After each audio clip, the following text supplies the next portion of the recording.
Hi guys, welcome back to another exciting, interesting video.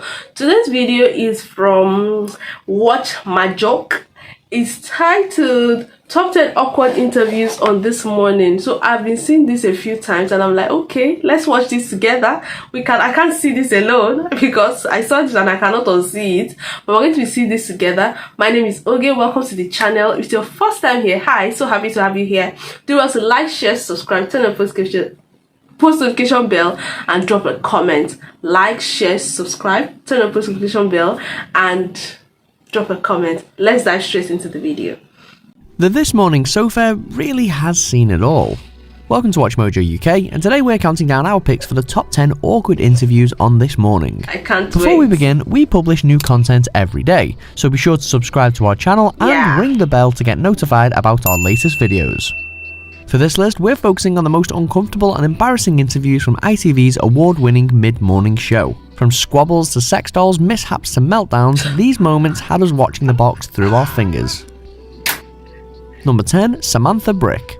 In 2012, journalist Samantha Brick faced a furious backlash when she wrote an article claiming that other women hated her because she was beautiful. First of all, is this all just a publicity stunt and have we all just fallen for it?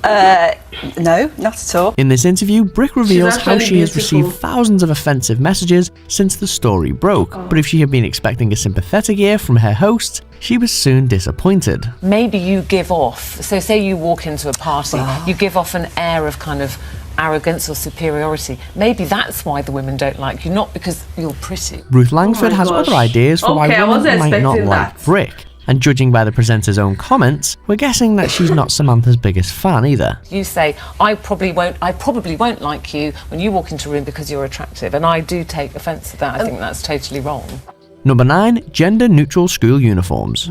Paris Lees and Angela Epstein appeared on the show in 2017 to debate whether boys should be allowed to wear skirts in school. And with the women holding such contrasting views, it was perhaps inevitable that sparks would fly. What right have you got to come on here and say that anybody else hasn't got a right to dress however they want to? We've got more important things to be worrying about in the world than what clothes people are wearing. The guests take turns to sneer and snipe at each other, not unlike the arguments that might occur in the schools and playgrounds they're discussing. As tempers continue to rise, even the typically mild-mannered Philip Schofield begins to lose his patience. Why are you rolling your eyes? I just find the whole thing completely ridiculous. Number 8. Noel Edmonds. You know what is usually very weird about these live shows is the fact that they are live, so they cannot actually cut and paste because they are live. They have to actually, like, whatever they give off is what they give off. Do you get? They are as natural as possible. But I just wish that there's a producer behind camera telling them, cut, oh, don't do that, oh, do that, don't do that, that kind of stuff. But he said, why you rolling my eyes? Why you rolling your eyes? You know, it's like the View when they're having those their shows, and then, you know, when they have a guest that is like getting on their last nerve, they just call the producer and then they go on a short break where they go and put the person they invited on a leash or try to control what he's trying to say and that kind of stuff. That's like oh my god, like he said, why you rolling your eye? Like, that's so awkward. Like, because it's a live show, I wish that it was something that they could cut and paste, then you would not say a lot of these things. But why you rolling your eyes? Following his recovery from prostate cancer, Noel Edmonds appeared on the show in 2016 to defend his belief that negative energy can make people more prone to illness. You go one of two ways. You either decide you're going to focus on living your life, or you decide you're going to resign yourself to living your death. Most controversially, the Deal or No Deal presenter claimed that electromagnetic pulse machines could slow aging and tackle cancer. Obviously, people are going to get a little bit sceptical with the fact that you keep banging on about this £2,300 box. And it didn't end with this interview either. In the months that followed, Schofield and Edmonds continued their argument on Twitter, with Edmonds calling Schofield a fool and Schofield calling Edmonds tactless and insensitive. Okay. Number 7. The Doll Man. Introducing Bob Gibbons. He's the proud owner of more than 240 love dolls, and in 2011, he decided to share his unusual collection with Holly, Phil, and the rest of the world. Sat around him in the What? studio, the dolls arguably look like something from a low-budget horror film. Yeah, that's what they actually call a boy toy. They come from the USA. But if you think they look creepy, just wait until Bob reveals what he and his wife actually do with them. That seems a little strange, that you would get them ready and take them out. Bob's quick to assure Phil that his relationship with the dolls is purely platonic, but Holly is clearly very skeptical. Because I don't see them that in that light. I don't see Some of them in are that dressed way. quite provocatively, though. Yeah, And I suppose mean, you you've could say that. dressed them, haven't you? Yeah, exactly, yeah. Number 6, the benefits mother.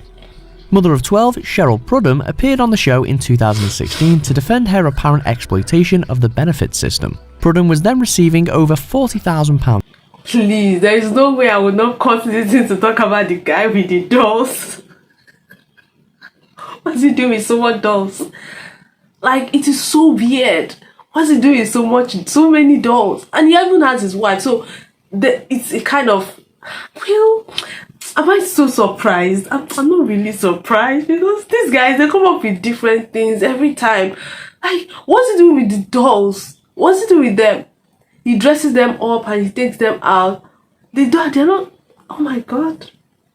Okay. £1,000 a year from the government, but Phil and especially Holly debate whether the money is going to a good cause. Yeah, I could save up for cosmetic surgery. Which obviously that would come off the Obviously, benefits, yeah. and the people who are contributing to the sort of welfare state would be paying. As the conversation progresses, Holly struggles to keep her cool, highlighting the plight of other people who struggle to get the benefits they need. So how can you sleep at night? No, you know how important your kids are to you. Prudham, though, remains unrepentant, leaving her labelled in the press as Britain's most shameless mum.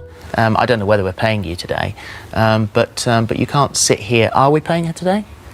So we'll find. Yes, we are. Number 5, Kim Woodburn.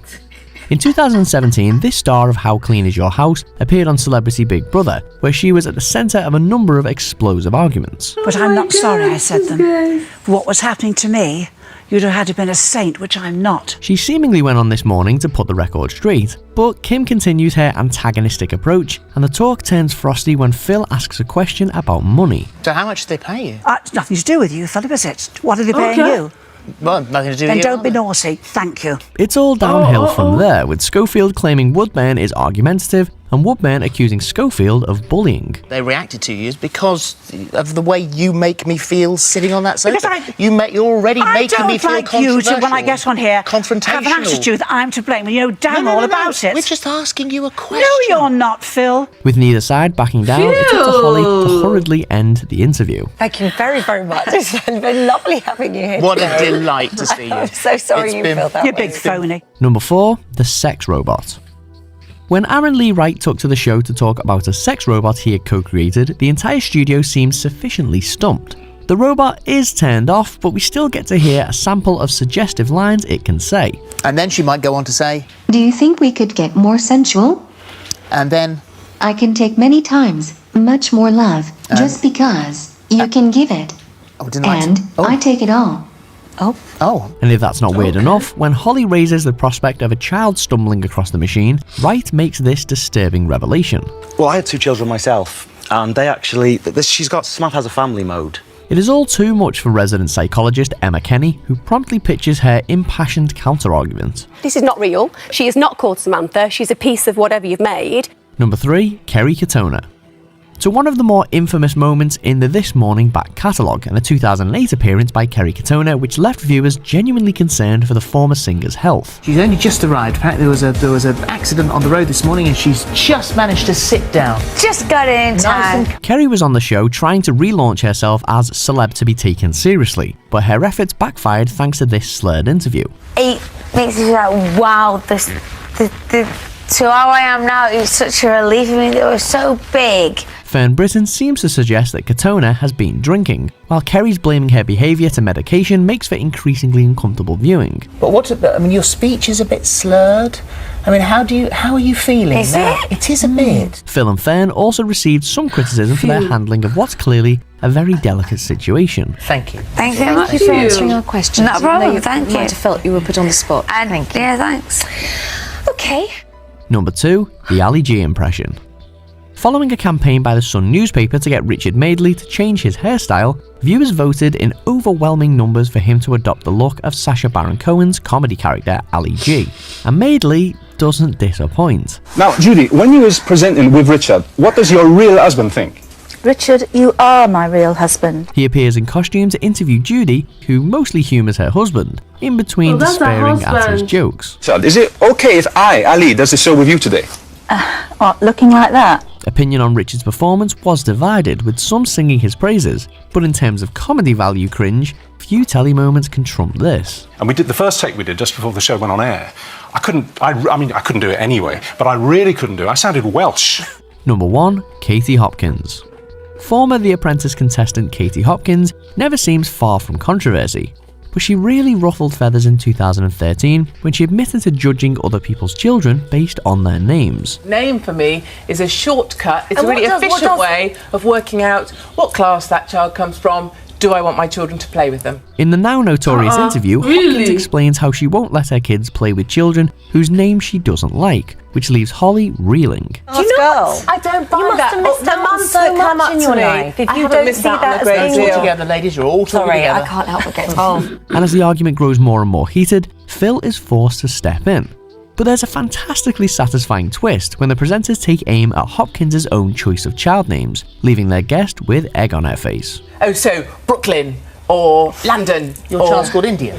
Yes, but you know, that's because it's not related to a location. That's because it's India related isn't to a location? No. We're talking about education?